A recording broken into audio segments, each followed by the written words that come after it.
We doen het nog één keer deze week. Van een beetje eten toch een volslagen meal op tafel zetten. Ja, en ik onze laatste gast die neemt de verrassingsingrediënten mee. Weet ik dan weer wat lekkers van maatje maar. En dan het laatst wel zoen en grien en betelbaar. Want ja, dat willen we al jaar in dit nije hier. Maar hoe? Ja, we gaan soort tips krijgen de oude week. En ik zal niet zeggen, ik neem gewoon de uitdaging om.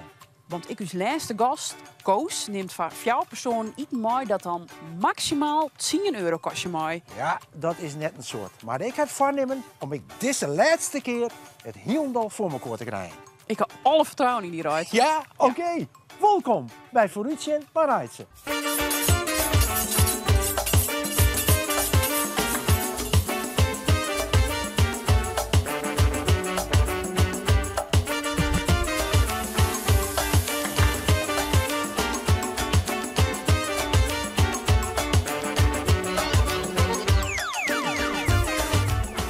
De laatste gast die binnenstapt is Koos Pot.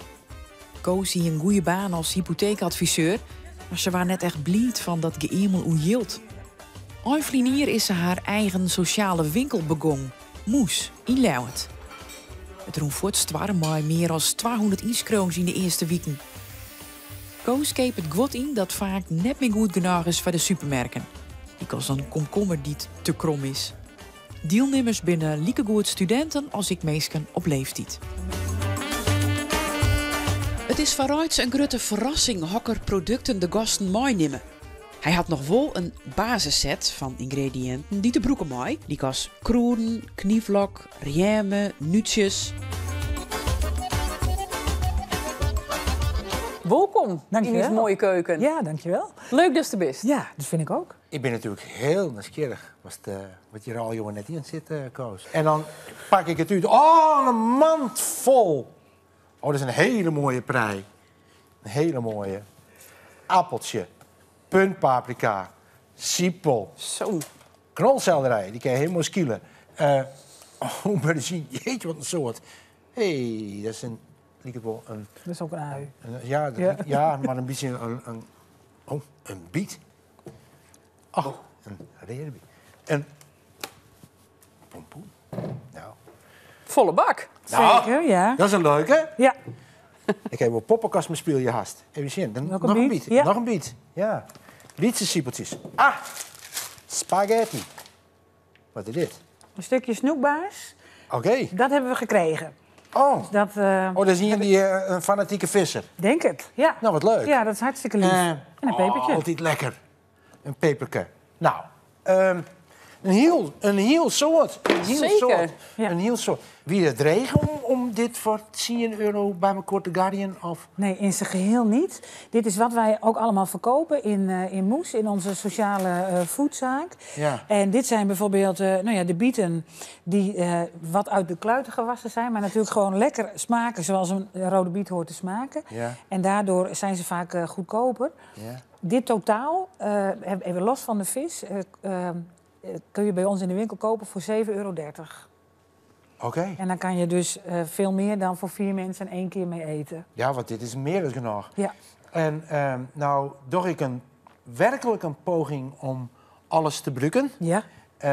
Maar ik weet net of me dat helemaal slaagt. Want er zit wel een heel soort verschillende in. Maar dat is mijn eerste indruk. Ik denk er nog even Jo, over maar na. nog eventjes Ik over denk er even nadenken. over na. Die tiet hest.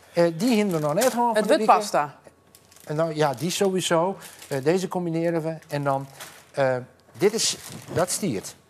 En dan, ik denk, nou, In de mini-mutte, oké. in de mini-mutten, precies.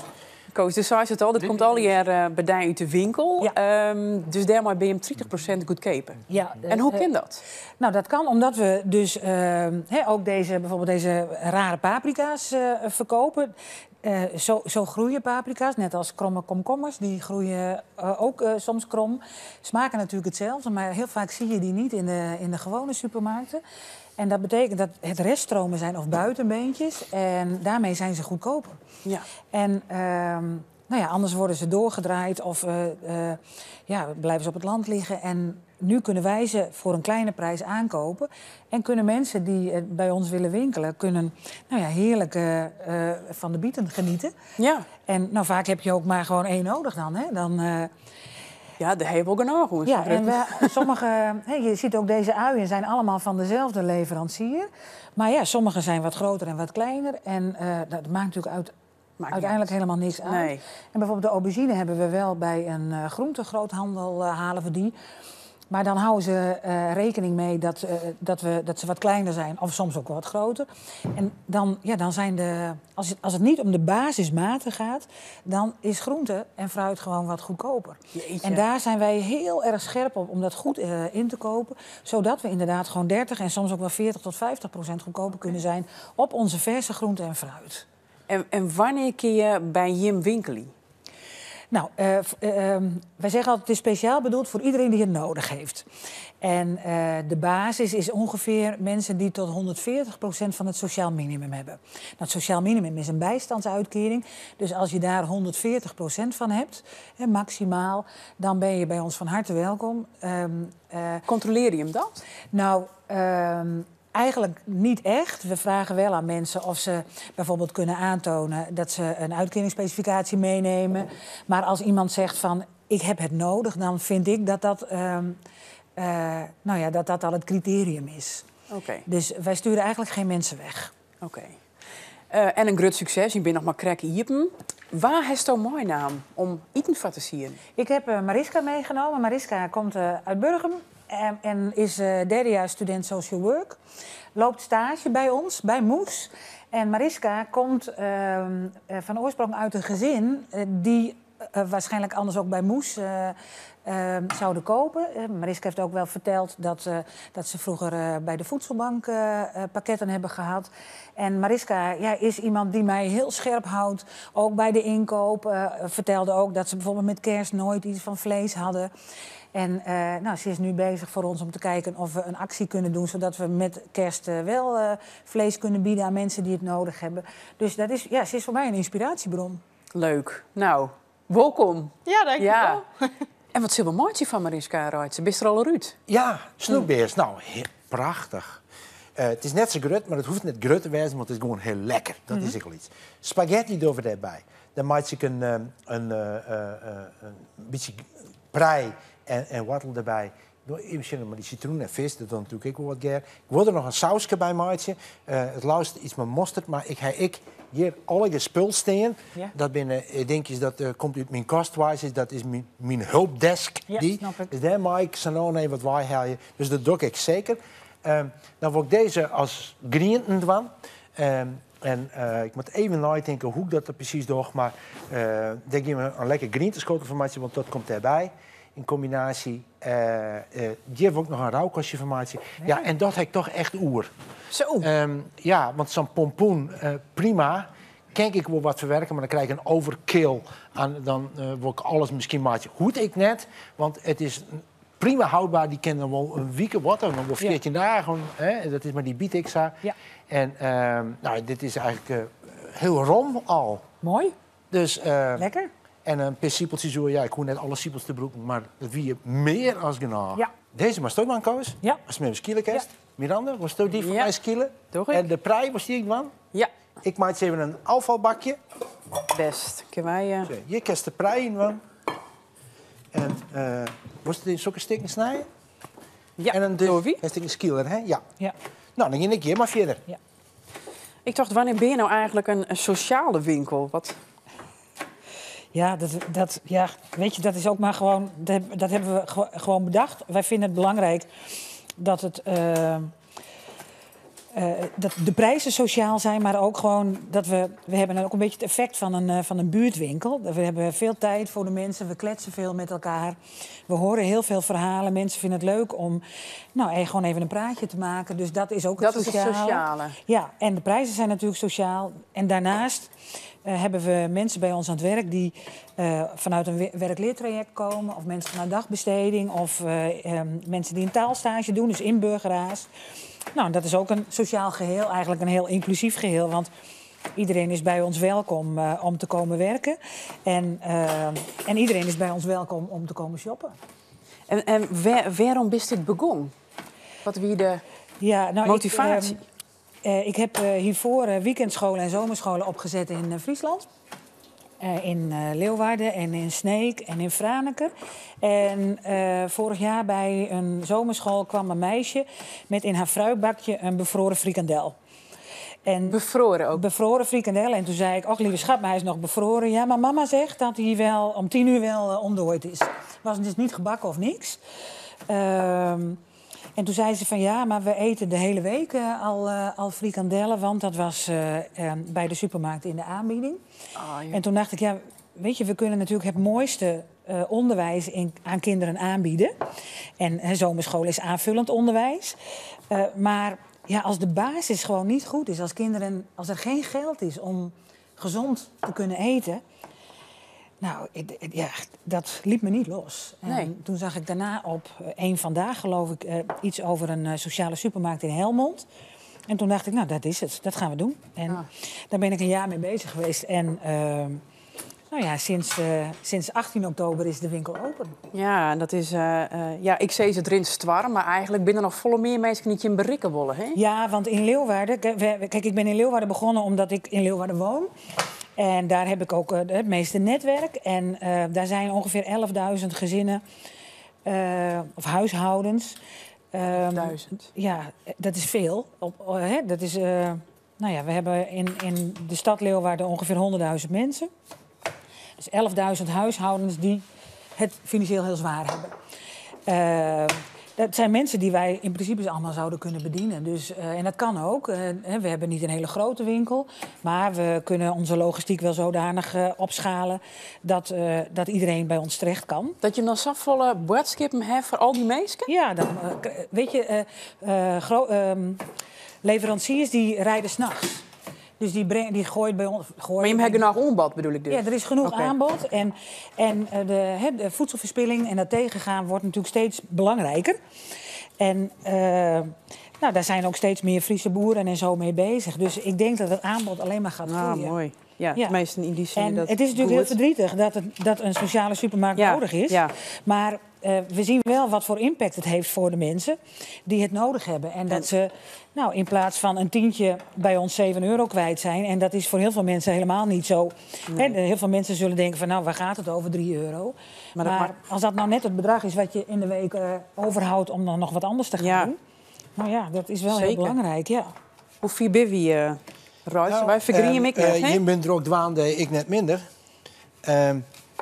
En ik ben even maar die rauwkast bezig. Want die rere bietekest perfect rauw mooi. is, maar Dat is heel mooi. tien snijst. Ja. En die combineren we dan lekker met appel. Dit is gewoon een beetje heerlijk. een Laatje. schoteltje. Ja, voor de mij- kleuren alleen nog al. Hè. Ja. Dus die doen we gewoon sa. En dan doen we daar een hele beetje jittek. Kijk hoe die met de wut. Jittek maakt het de groente dan een beetje tussen de haakjes geer. En dan Oh hebben ja? we- ja? Dat is net voor Ja. de smaak. Nou ja, ik. Maar die jittek die komt in die groente en dan breekt hij de cellen eigenlijk een beetje oud in saveren dat ze wat zachter worden. Oh. Dat is in maatje eigenlijk, hè. En dan ga ik hier eventjes, dit is een fantastisch ding natuurlijk. Hier staat het 1, 2 en 3, dan op zijn Italiaans. Om uit te meten hoeveel pasta we nodig binnen.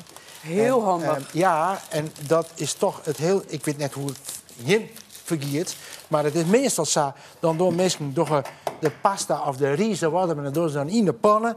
En dan werd het siert en dan rieden ze terug. En dan zussen ze ernaar. En dan denken ze, nou, dit kan net genoeg wezen.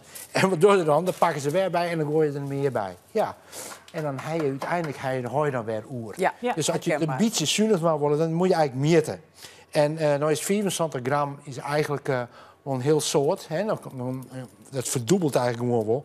Dus ik pak nou gewoon treien, net omdat je toch niks krijgt. Maar het is echt genoeg, want er zijn een heel soort oren dingen. Dus ik pas hem nou oude op treien. Sure.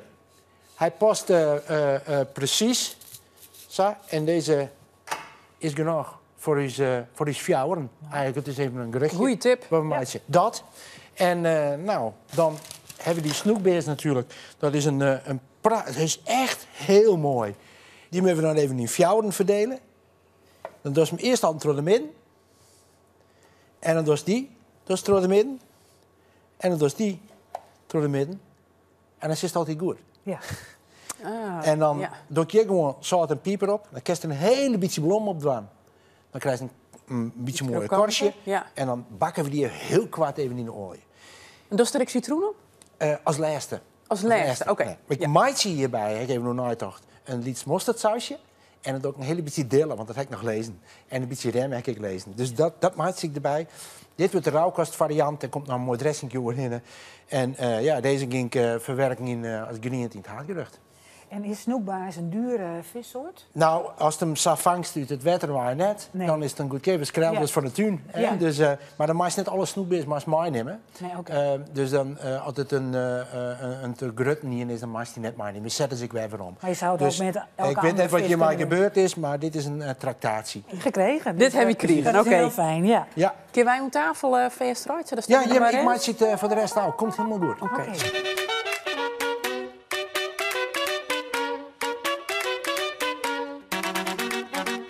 Hoe ging dat vroeger bij Jim thuis? Wie je dan ik de gong maar zoen eten? Of vooral van hoe kun je het betalen?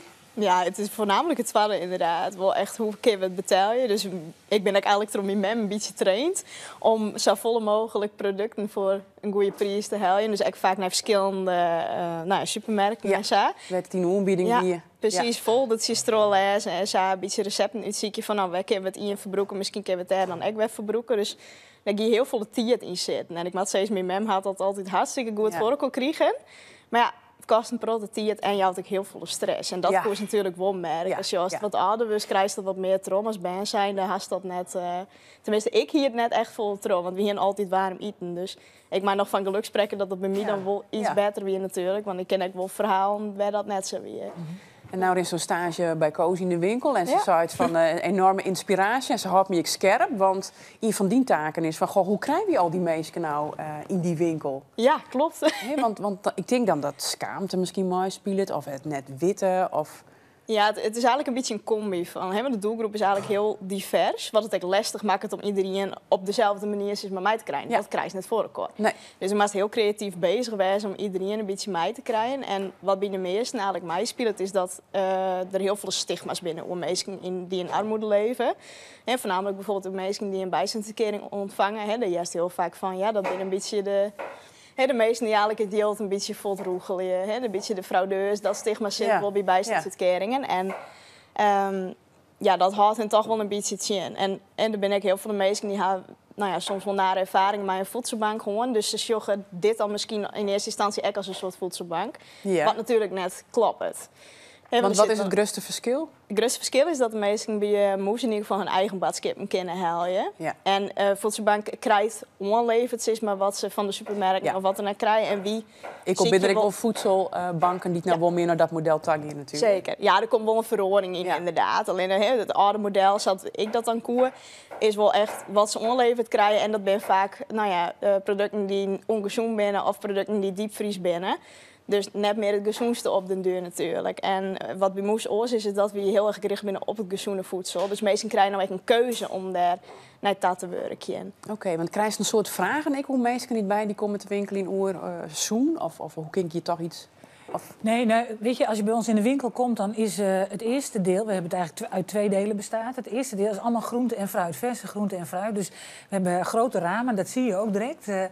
En daarachter hebben we nog heel veel houdbare levensmiddelen, zoals rijst en pasta, maar ook pastasaus. En alles wat een maaltijd kan maken en wat ook met gezonde levensstijl te maken hebben. Dus we hebben bijvoorbeeld ook afwasmiddel, tandpasta, tandenborstels. We zullen nooit een volledige grote supermarkt gaan worden. Maar wel ook om een deel van die stress te verlagen waar Mariska het over heeft. Dat je de hele stad door moet fietsen om te zorgen dat je die aanbiedingen krijgt. Nu heb je op 1 plek, kun je in ieder geval alle basisdingen kopen. En wij hopen natuurlijk dat mensen vooral ook geïnspireerd raken door zo'n hele biet. En normaal gesproken koop je kleine bietjes en dan vacuüm verpakt of al voorgesneden. Die heb je heel veel in de supermarkt.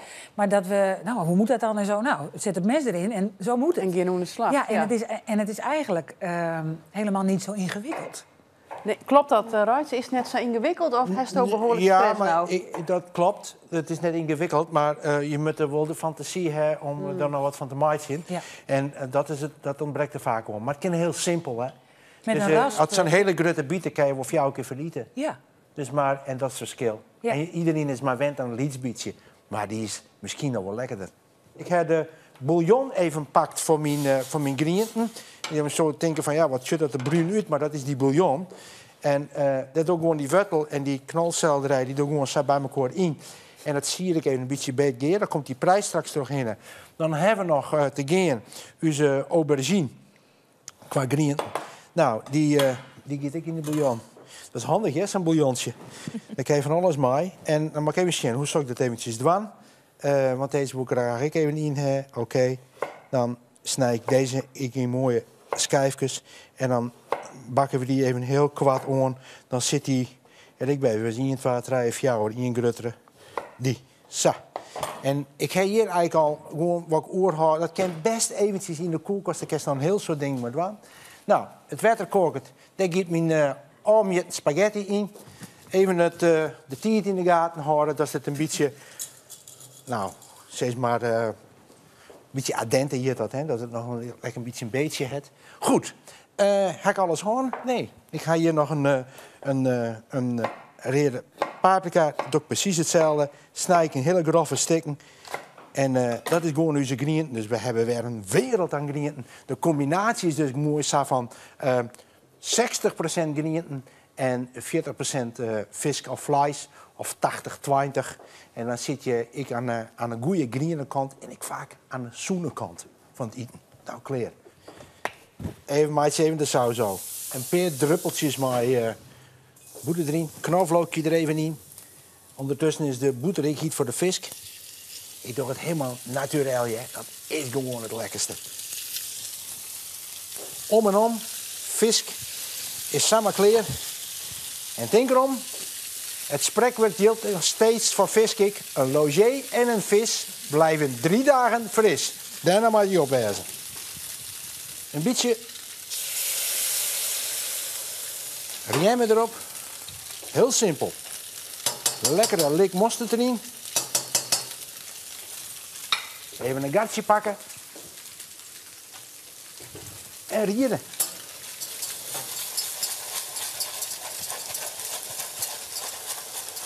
Nou, dit gaat echt heel goed. Dan pak ik straks nog een hele beetje van die bakboter van die vis. Want dan heb ik die vissmaak er ik bij. En deze pak ik gewoon maar een houten spateltje om. En dan wippen we zo die vis om.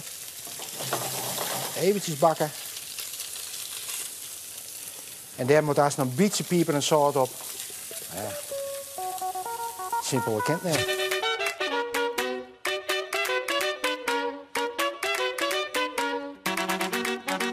Nou, en voor deze haatgast, Koos, maar het is even zien. Oh, wat mooi. In eigen winkel was. Ja, fantastisch. En wat ziet het er mooi uit. Ja, het is dit keer weer slager uit, hè. Echt Wel lukt, hè? fantastisch. Het is wel lukt, ja. We mag nog een pro natuurlijk, maar... Heb je hem nog wensken voor 2024? Vind ik altijd zo mooi, hè? Dat er een heel naïef varus luidt. Ja. Nou ja, ik hoop dat de wereld weer een beetje beter wordt. Mijn moes en dat mensen toch die drempel hoe kunnen komen in ieder geval om de badskippenmuurs te komen doen. En dat iedereen ook weer een beetje zoen mee worden. Mooi. En de oko's. Ja, nou, daar sluit ik me natuurlijk bij aan. Het allermooiste zou zijn als moes niet meer nodig zou zijn in de wereld. Maar ik denk dat dat iets is nou ja, waar we alleen maar van kunnen dromen. Ja, ik hoop ook dat we veel mensen kunnen ondersteunen. Dat is mijn droom. En er zijn al heel veel mensen die droom waarmaken. En er kunnen nog veel meer bij. Nou, mooi zijn. Ruitse, wat is eigenlijk die conclusie naar deze hele week voor 10 euro eten sieren voor jouw persoon? Die 10 euro, dat is natuurlijk net volle. En dat wie ik best wel dreig om het te maken. Het liep het al heel makkelijk, maar probeer je maar eens een keer voor 10 euro en al die verschillende ingrediënten wat van te maken. Hij is gast een soort werk van hem bij de inkeep. Absoluut, absoluut. Respect daarvoor, want dat is echt een dingetje. En verder denk ik gewoon dat de zoen en green, dat ik gewoon heel goed lukt is. Want ja, er is echt genoeg zoen en green ik in je winkel. En dat is gewoon even een kwestie van keuzes maken. En mag ik daar nog vragen wat dien vorm of dien wensje is voor 2024? Nou, mijn spreekwoord is altijd: lekker eten is een vorm van geluk. En ik hoop dat wij, mijn team, die inspiratie deze week in ha van mensen om van lekker eten een geluksmoment te maken. En dat is mijn wens voor het hier. En ik zou zeggen, tot de volgende. Hoi. sluit ik mij bij jongen. Lekker eten. Lekker en, eten. ik hoop een moment van geluk. Ja, precies.